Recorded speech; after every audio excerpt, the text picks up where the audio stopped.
Hello, you are watching the Supply Chain Digital Show brought to you by Supply Chain Digital Magazine, Procurement Magazine, and BizClick.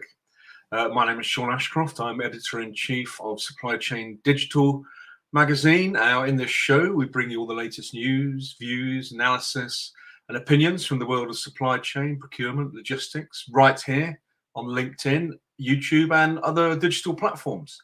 Now, my usual co-host, Procurement Magazine editor Ilkan Ossavim, can't be with us today, but in his place, delighted to welcome Helen Adams, one-time contributor to Supply Chain and currently editor of Manufacturing and Healthcare magazines. Welcome, Helen. Hi, Sean. How are you? I'm very well, thank you. I have a bit of hay fever, so bear with me. Oh dear. Now, a quick reminder at this point for all of you watching, please do reach out in the comments section just underneath this broadcast area. And if you haven't already, then you can vote on our LinkedIn poll. On which note, Helen, what is our poll this week? Thanks, Sean. Our poll for this week is, if you could only achieve one of the following using data, which would you choose? Conduct pre-contract due diligence on suppliers, identify alternate suppliers in different regions, or reduce supply chain ESG risk. Oh, sorry, Helen, not you. What are your thoughts? We actually posted this on the supply chain and procurement pages on LinkedIn. So it'll be interesting to see what kind of differentials we get on that. I'm imagining procurement professionals might approach it from a slightly different angle than people who work in areas of supply chain other than procurement, but we'll have to have a look at later on at that. But in the meantime, let's have a look at news across supply chain and procurement.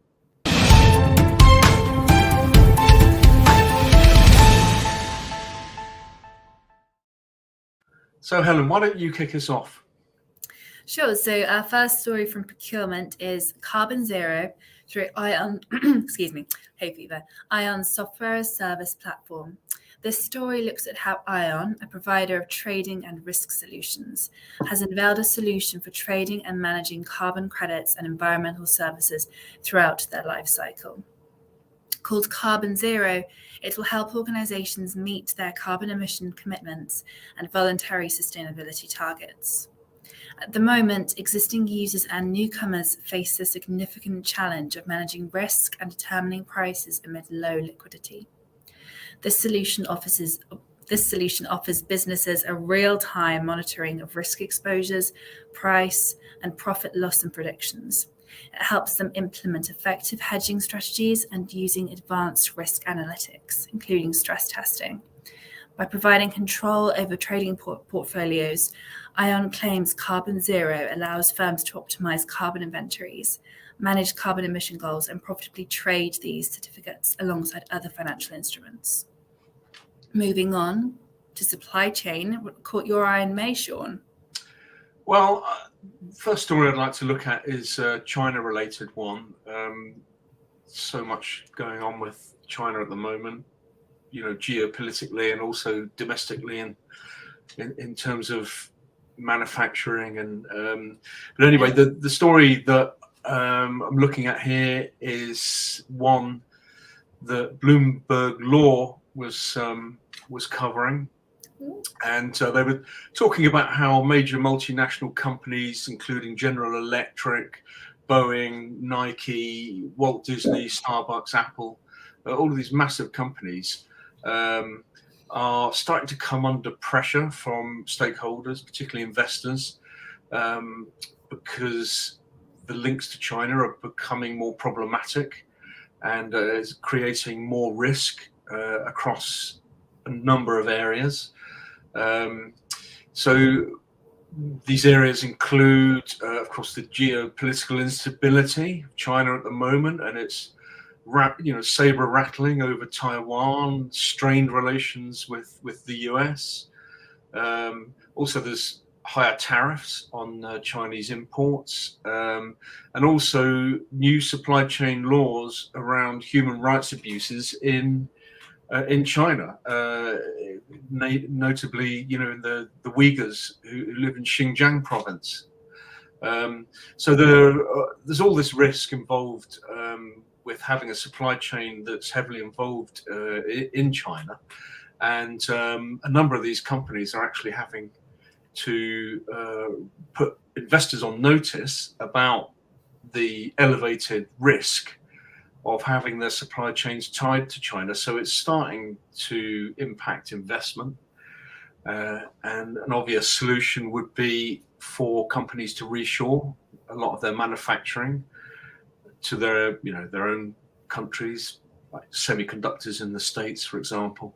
Yeah. But of course, that's extremely expensive, as you know, as editor of Manufacturing magazine, Helen. Extremely expensive and very time consuming. So it's not a quick fix by any means. And just one more piece briefly I'm going to look at was a story I posted today, actually. And this is just about one of Europe's leading military logistics chiefs is just stepping away from his career.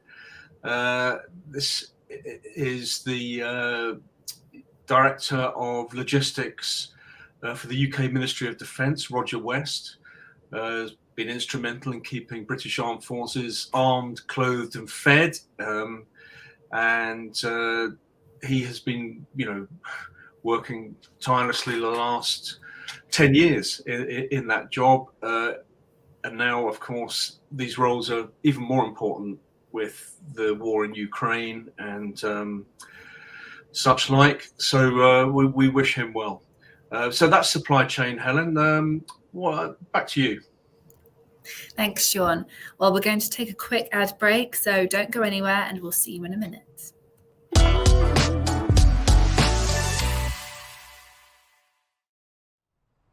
Talking about the Camelot Group is talking about more than 25 years of successful supply chain and value chain consulting.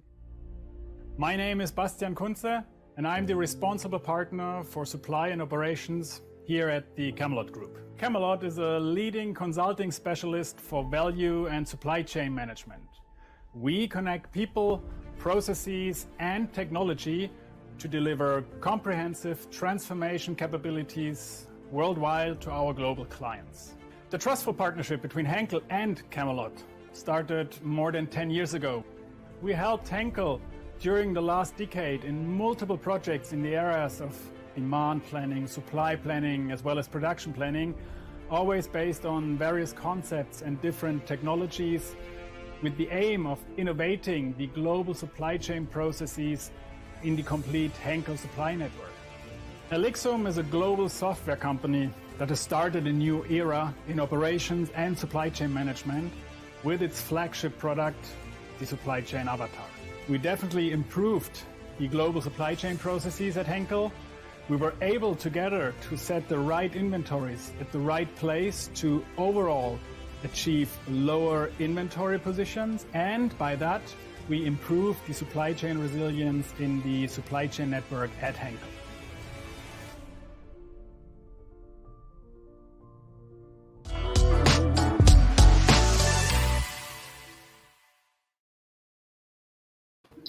Welcome back. Now, at this point, it's my pleasure to introduce our guest today. And he is Gregor Stula. Gregor is CEO of ScoutBee, an AI platform that uses analytics to deliver supplier visibility. Welcome, Gregor. Hi, thanks for having me. No, you're very welcome. Thank you for joining us. Now, you're normally based in Berlin, is that right? Exactly. But you're in London at the moment at a procurement event? Exactly. Since day before yesterday, I'm here in London, presenting and speaking at the Procurement Leaders event. That's great.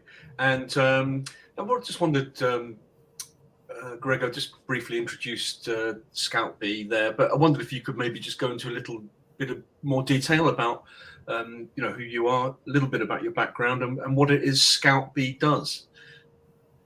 Yes, for sure. So Gregor Stühler, founder and CEO of Scopely. I have a background in computer science, then studied on top of that electrical engineering, eventually became a project engineer for high-dense electronic drive systems, was then at a small, medium-sized enterprise in Germany responsible for whole projects around electronic drive systems, like design systems for Tesla, etc. And at that point, we were also responsible for the whole supply chain procurement. That was quite cumbersome. And based out of that, I did an MBA on top in London and in California, and studied actually only around what data is needed in order to make good procurement decisions. And based out of that research and those insights, I founded Scopely 2015. Today, we are about 100 employees. Location HQ is in Berlin, but we have offices in Chicago, Atlanta, also one in Würzburg, and London and Zurich. And who's a typical client, Gregor? So typically client are companies above $1 billion revenue. So we are usually working with Fortune 500. But with the advancements recently, we also actually work with highly innovative companies that take supply chain procurement very seriously, that are also below that revenue range. Now, I mean, we were chatting briefly before the show, about the preeminence of AI at the moment and how it's just getting blanket media coverage. But in the context of procurement and supply chain, what are the biggest differences you see AI making to companies in that space? Yes, exactly. So maybe in relation to what we are offering. So we are offering a supplier intelligence platform, essentially, that is organizing data and organizing data internally. So all your ERP data, connecting with external data and creating a holistic view of all procurement data that is relevant, creating somewhat of a digital map of your supply base. And we have exactly the same for external supply information. So that helps you to get full visibility around the status quo of your supply base, and also have an opportunity to add competition to the mix where you feel that your supply base is not there yet.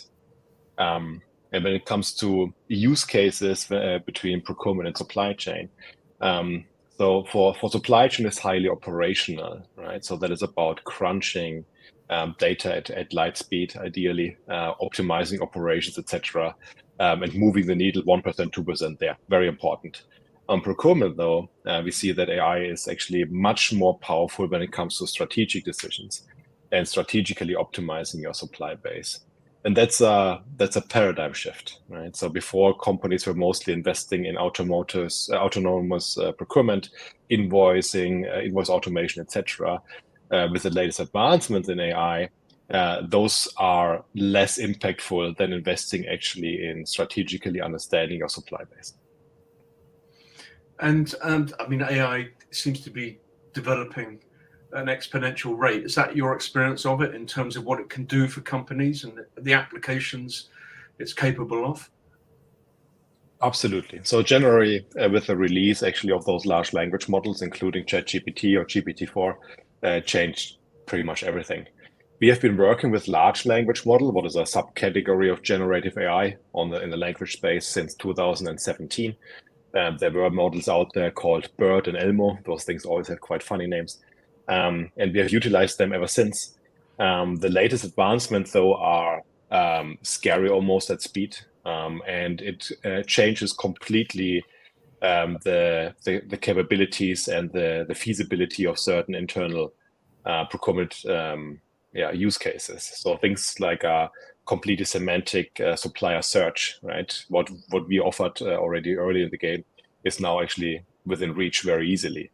Or things like contextualizing data out of different data streams. What we have been doing also in the past is not more feasible with large language models, but if you do it right, the power and the punch that this data effort can create is now accelerated in a magnitude higher before large language models. However, you still have to get your data in order, right? So large language models are no magic. They cannot really work without your internal procurement data. If they do, they don't provide any competitive edge. So you have to actually create three muscles. One is your data muscle. So you have to be extremely good at aggregating and matching and merging data. You have to be very good in representing data. And if you do so, then you can put ideally a private large language model in place to leverage the full power of your data. And that's where Scopy has a turnkey solution for that. I see. Sandra, we've only got time for one more question, Gregor, but which is going to be about companies who are yet to embrace artificial intelligence, which I understand is still the majority of companies. What are the future for such companies? If they are laggards or non-adopters of such technology, what's going to happen to them? Yes, so AI turns now from a nice to have to a essential component. So what we will see in the next 5 years is that companies that don't start investing soon, they will drift into a sustainable AI disadvantage. And the evidence is actually out there that Google actually lost the race in one of the AI applications, right? And that was the large language models. OpenAI over-invested and very heavily invested in this AI application. And now even a company like Google that has probably the most amount of money actually put in those areas are falling behind. And we see that across the space. So we see that companies that do not invest early, it's difficult to catch up. Google tries right now. They try to keep up with OpenAI, and they release solutions after solutions, but they cannot keep up anymore with OpenAI at the moment. It will take them a monumental effort to go back on track and maybe ahead of them. And that is what we will see. So companies that invest early, they will have a sustainable advantage because the AI is already in there. They are improving the AI by using it bit by bit. And companies that enter this game too late, they will probably never, but certainly at a much later point, actually reach a certain majority, like the ones that entered the game and the training early. Well, if it can happen to Google, I guess it can happen to anyone. But thank you very much for your time, Gregor. I'd love to ask you a few more questions, but sadly we are out of time. But enjoy the rest of the show, and you'll stay in London, and a safe journey back to Berlin. Helen, Sean, thank you so much. Speak soon. Thank you. Bye-bye. Thank you, Gregor. Thank you, Sean. Right, shall we have a look at who's joined us from overseas, Sean? We have Val de Oliveira, who commented earlier that we have a huge international selection of viewers today, and she's quite right. We have viewers from India, Nigeria, Brazil, Florida, Iran, many more. So welcome to all of you. Thank you for your comments.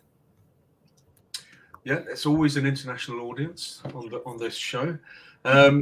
So I think it's time to focus on our magazines next. Helen, why don't you start us off? What have you picked from May's Procurement magazine? Sure, thanks, John. The feature I'd like to discuss is headlined The Workforces of the Future, Human-Machine Convergences.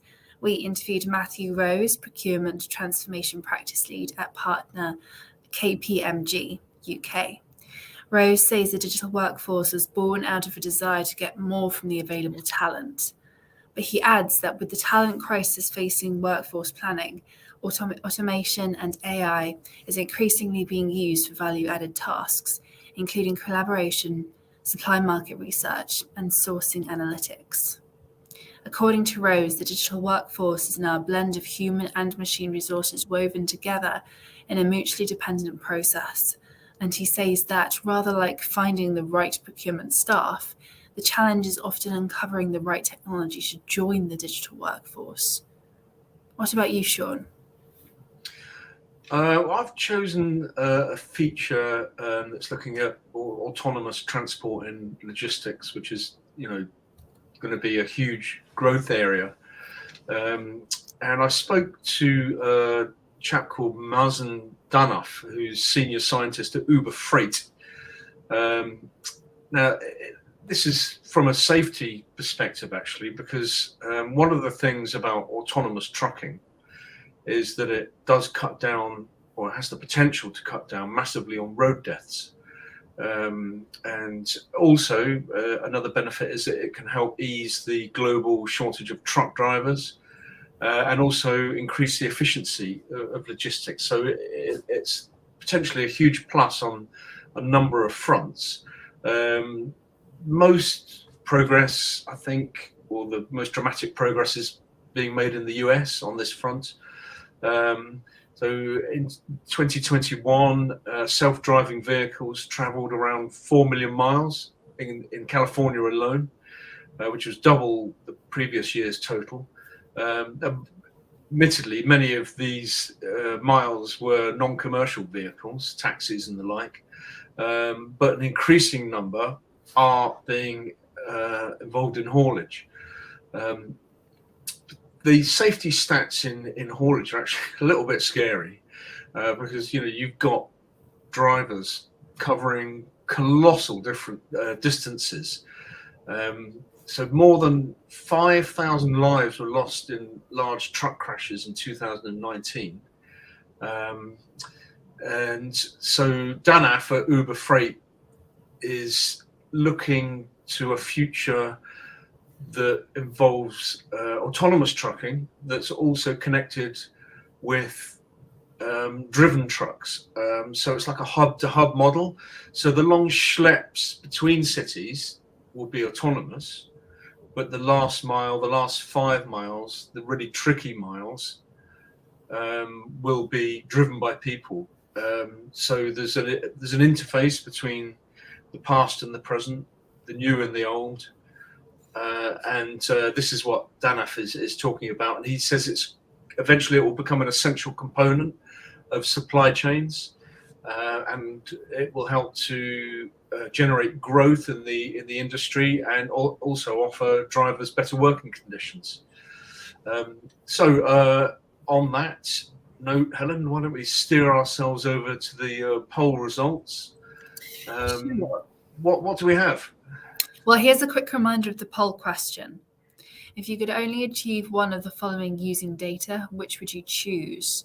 And Sean, tell us the results. Right, so we've got 2 sets of results here. So the 3 options we gave people were due diligence on suppliers, source alternate suppliers, and reduce supply chain ESG risk. So now on supply chain LinkedIn page, the top answer was reduce supply chain ESG risk with 39%. But on procurement, that same option only secured 20% of the vote. The top vote in procurement was due diligence on suppliers, with 49%. Due diligence on suppliers in supply chain only got 34% of the vote. So there's a big differential there certainly on ESG. The third option, source alternate suppliers, got about the same percentage on both sides. So it's quite interesting that, well, it's a kind of a huge gap between ESG risk on procurement and supply chain. I wonder if that's not because there's a good deal of crossover between, due diligence on suppliers would normally involve, gauging them for ESG risk. I suppose that might explain why that, that kind of split the vote a little bit, maybe across the 2 sites. But it is quite interesting seeing how procurement people react differently to the same questions, though. Yeah, I was for reducing supply chain ESG risk myself, but I'm not in procurement or supply chain, so. Well, neither am I technically, being a journalist. But if you're in the front line, you probably see things very differently to us. But anyway, sadly, that's all we've got time for in this episode. So we hope you've enjoyed the show. Thank you for interacting us, if watching live, or for taking part as well in the poll. And remember that this show is available on demand, so please do share it with any colleagues or friends that you have who may be interested in supply chain procurement. A big thank you to our special guest, Gregor Stuhler of Scoutbee, and to Ernie and the rest of the video production team, Andy and the design team for the fantastic looking magazines, and to Kaylee and the marketing team. This has been a BizClick production. We will be with you on the final Thursday of next month, and every month indeed. So please do join us for the next episode. So until next time, bye.